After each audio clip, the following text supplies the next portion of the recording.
Hey everyone, welcome back to Steve's View.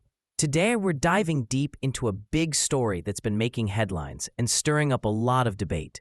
President Donald Trump has signed off on a massive $9 billion rescissions package, cutting funds that were previously approved by Congress. One of the biggest headlines, the defunding of public media, including NPR and the Voice of America.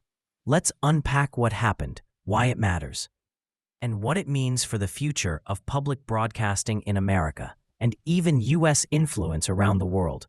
What did Trump actually do?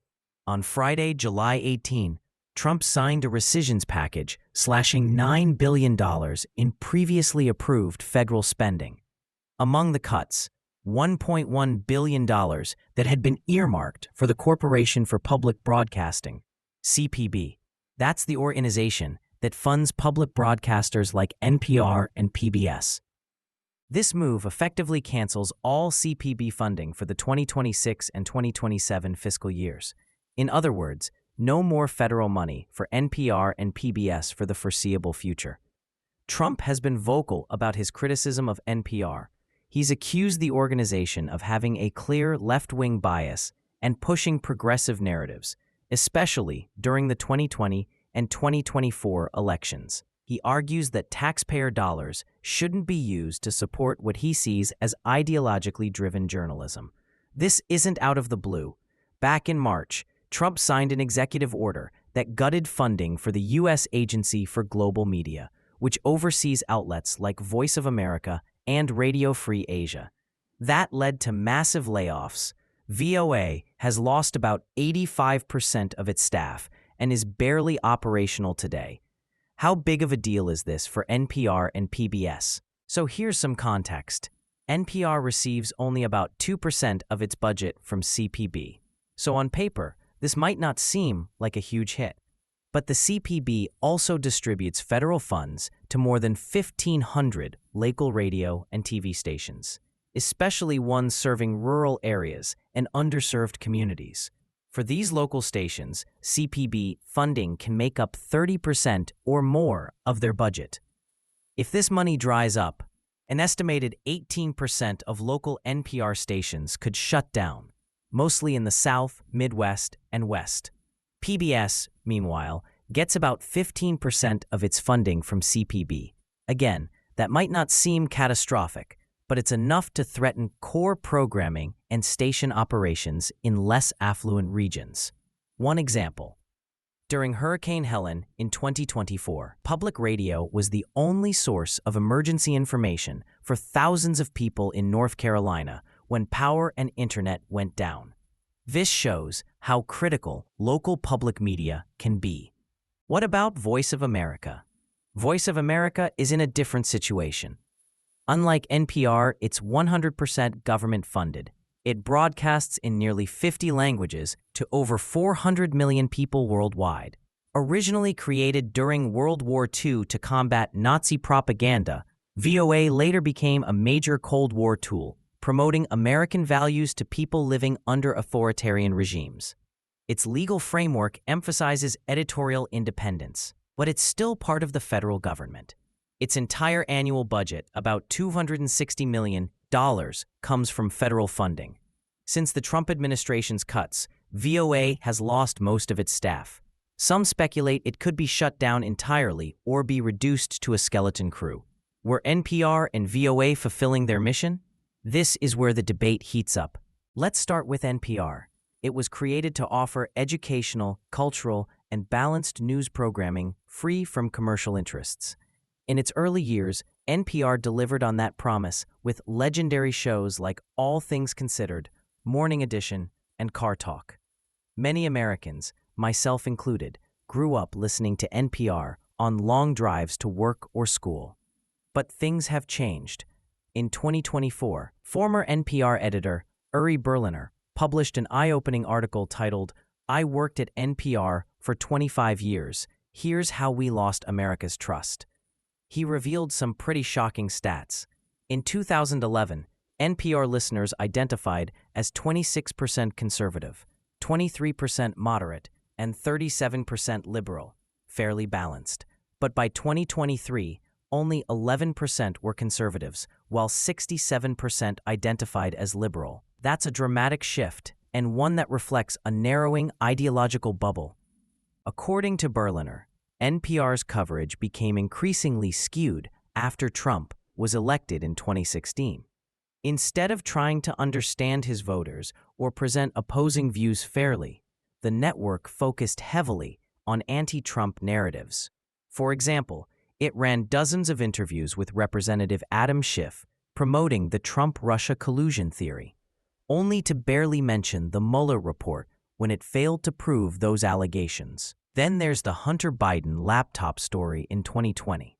While outlets like the New York Post published credible reports suggesting shady business ties involving the Biden family, NPR outright refused to cover the story, saying it wasn't newsworthy. One NPR reporter reportedly said they wouldn't run it because it might help Trump. That's not journalism, that's political advocacy. Things have gotten worse since then. In 2024, NPR's new CEO Catherine Mayer said something truly baffling. Our reverence for the truth might actually be getting in the way of doing important work. Think about that. Reverence for the truth is a problem? What about VOA? The Voice of America has also come under heavy criticism, not just for inefficiency and left-leaning bias, but for alleged ties to the Chinese Communist Party. Former VOA Mandarin service head Gong Xiaoxia and U.S. Agency for Global Media Advisor Carrie Lake testified before Congress, citing incidents where VOA reporters attended Chinese embassy events and allegedly took editorial cues from Beijing. There was even an editor who publicly pledged loyalty to the People's Republic of China while working for VOA. Another flashpoint was the sudden cancellation of an interview with Chinese dissident Guo Wengui, a move some say was made under pressure from the Chinese government. That incident caused a major scandal and raised serious questions about VOA's editorial independence. If true, these aren't just examples of bias. They're potential threats to national security. Should the government fund media at all? This is the big picture question. In principle, many Americans, especially conservatives, believe the government should not fund media. Why? Because it risks politicizing journalism and making taxpayers foot the bill for content they may disagree with. That said, government media can serve important roles. For example, public broadcasting can offer educational programming that's not commercially viable, like Sesame Street, which received early support from PBS. It can also support rural stations that serve underrepresented communities. Internationally, media like VOA can promote free speech and combat authoritarian propaganda. It played that role effectively during the Cold War. The key issue is maintaining independence and integrity. So where do we go from here? I think there's a middle ground here. The government can still provide grant-based, limited-term funding to media outlets that serve a clear public interest. But this funding should come with conditions: transparency, periodic reviews, and editorial accountability. No media organization should get a blank check, especially if it's drifting into partisan territory. Agencies like the State Department might even take over some of VOA's roles, streamlining operations and focusing on strategic messaging in key regions. That way, the U.S. can still maintain a presence in the global media space without bloated bureaucracy. And maybe, just maybe, NPR and others will take this as a wake-up call. If you lose the trust of half the country, you've failed your mission. Full stop.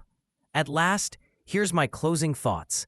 This issue goes beyond Trump or Biden, left or right. It's about what kind of media landscape we want in this country. Do we want public broadcasters that speak to all Americans, or just a narrow ideological base? Do we want taxpayer dollars supporting media that challenge power, or media that act as partisan echo chambers? As audiences, we have a role to play too. Support outlets that earn your trust. Demand better from the ones that don't. Let me know what you think in the comments. Should the government fund public media like NPR or VOA? Has NPR lost its way? What's the right path forward?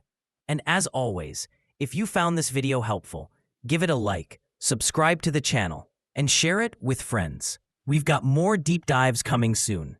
Thanks for watching, and I'll see you next time.